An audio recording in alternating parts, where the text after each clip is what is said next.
तो हेलो दोस्तों, कैसे हो? तो आज की क्लास है हमारा 12th क्लास हिंदी चैप्टर 4 छपै काव्यखंड, जो बिहार बोर्ड 2025 एग्जाम के लिए बहुत ही अच्छे क्वेश्चन है। छपै यानी कि यह कहानी लिखा हुआ है नाभा दास द्वारा। तो चलिए आज का क्लास स्टार्ट करते हैं नाभा दास के लिए।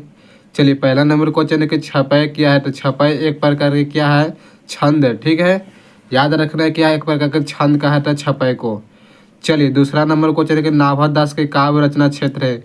जो नाभा दास के काव्य रचना क्षेत्र क्या है? वृंदावन। क्या है? जो वृंदावन में रहने वाले थे। ऑप्शन हमारा सी करेक्ट आंसर हो जाएगा।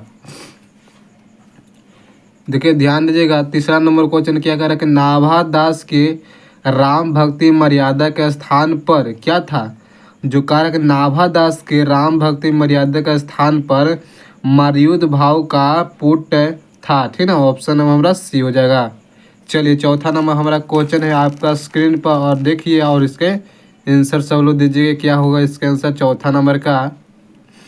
चलिएगा, चौथा नंबर के आंसर देखिए, कह रहा है कि नाभा दास जी की धारा का संत थे। कह रहा है कि जो नाभा दास किस धारा के जो संत कहा जाते हैं? तो नाभा दास एक वैष्णव दर्शन के। ठीक ना, क्या है? वैष्णव दर्शन के हैं। वैष्णव दर्शन के जो नाभा दास के छंद का कवि कहे थे। ठीक ना।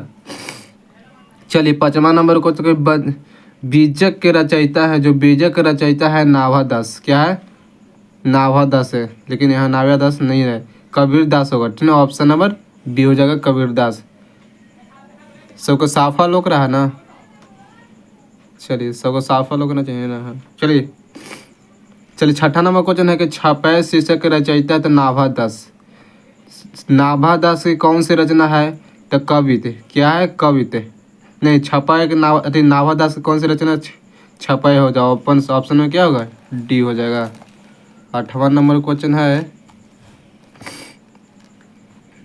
चलिएगा देखिएगा, आठवां नंबर क्वेश्चन कि नाभा दास किस धारा के कवि हैं?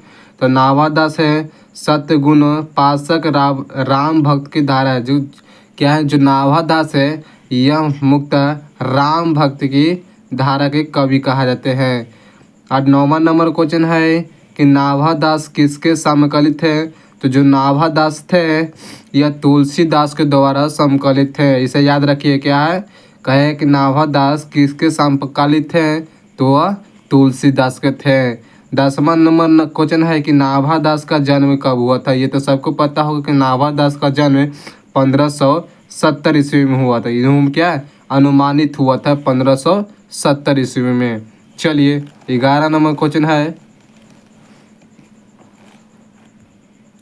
चलिए, ध्यान दीजिएगा, 11 नंबर क्वेश्चन कह रहा है कि किसकी कविता को सुनकर कवि नाभा दास के झुका लेते हैं?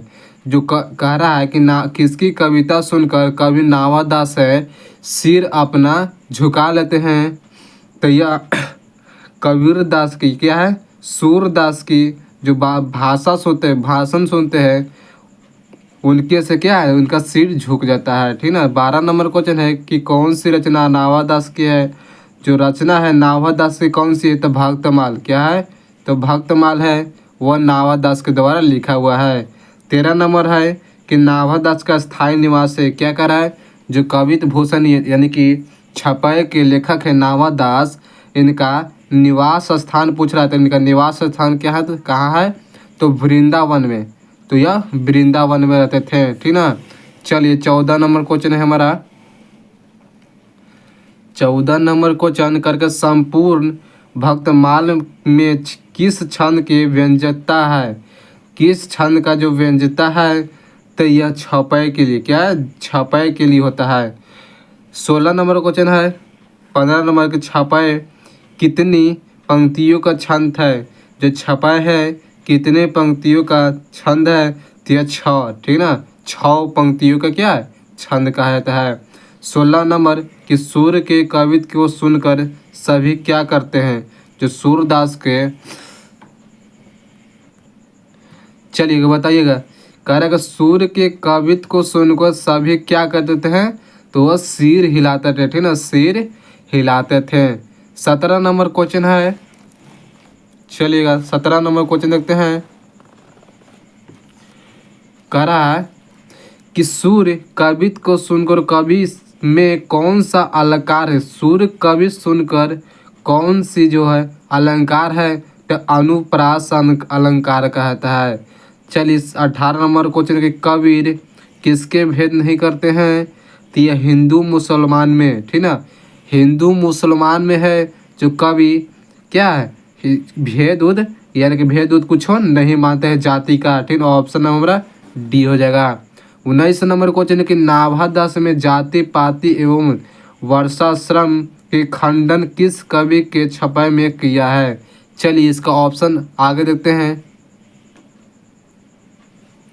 देखिएगा ऑप्शन नंबर ए है सूरदास, कबीर दास या बिहारी, इनमें से कोई नहीं। तो इसका करेक्ट आंसर क्या होगा, कबीर, ठीक ना।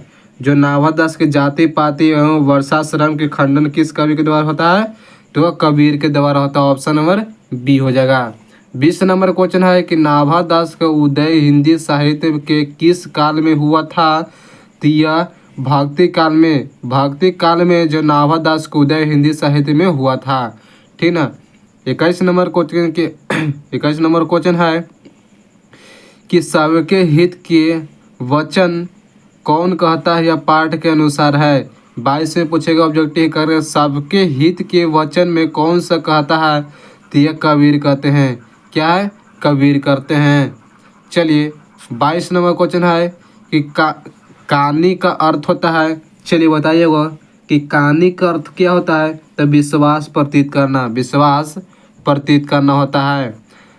23 नंबर क्वेश्चन देखते हैं, थोड़ा सा ऊपर कर लेता हूँ और ध्यान दीजिएगा इसे। देखिए क्वेश्चन कि 23 यानी कि नाभादास के दीक्षा गुरु क्या है, कौन है। ये बहुत अच्छा क्वेश्चन है, बार बार पूछे जाते हैं कि जो नाभादास के दीक्षा गुरु कहा जाता है, तो स्वामी आग्रदास क्या है, आग्र अली भी कहा जाता है। क्वेश्चन में क्या लिखा हुआ, आग्र अली, लेकिन क्या होता है, स्वामी आग्रदास दीक्षा गुरु हैं। ये बहुत अच्छा क्वेश्चन है, ये सबको ध्यान रखना है। 24 नंबर कि भक्तमाल का रचयिता है, तो नाभादास। 25 नंबर के बिमल विरोधी हो तासुकी जो यह गण श्रवणित धैर्य यह पंक्ति किस पाठ में लिखा हुआ है, तो यह छपे में, यानी कि नाभादास के द्वारा लिखा गया है। 27 नंबर क्वेश्चन है, कह रहे 27 नंबर कि नाभादास किसके शिष्य थे, तो जो लेखक नाभादास थे, तो वह स्वामी अग्रदास के क्या है, शिष्य कहा जाते हैं। 27 नंबर क्वेश्चन कि कबीरदास किसके शाखा के कवि है। कबीरदास किसके शाखा के कवि है, तो निर्गुण शाखा के, क्या है दोस्त, निर्गुण शाखा के है। ऑप्शन नंबर बी हो जाएगा करेक्ट आंसर। 28 नंबर हमारा क्वेश्चन है कि नाभादास के किस काल के कवि कहते हैं, तो नाभादास है यह भक्ति काल क्या है, तो यह भक्ति काल के कवि कहा जाते हैं। 29 नंबर क्वेश्चन इस वीडियो का लास्ट क्वेश्चन है, 29 नंबर, और इस पर ध्यान देना है कि नाभादास की कविता किन दो पंक्तियों के बारे में है। तो जो नाभादास की दो कविताओं के बारे में क्या है, कबीर एवं सूरदास है, यानी कि जो नाभादास के लिखा हुआ है, ये कवि कितने कवि इसमें है, तो दो है, कबीर और सूरदास के बारे में यह बताया गया है छपाई में, ठीक ना। चलिए मिलते हैं अगले वीडियो के साथ, और चैनल पर नए तो चैनल को जरूर सब्सक्राइब करना और लाइक करना है, प्यारा सबको क्या कमेंट जरूर करना है। मिलते हैं अगले वीडियो के साथ। थैंक यू, आज की वीडियो इतना ही।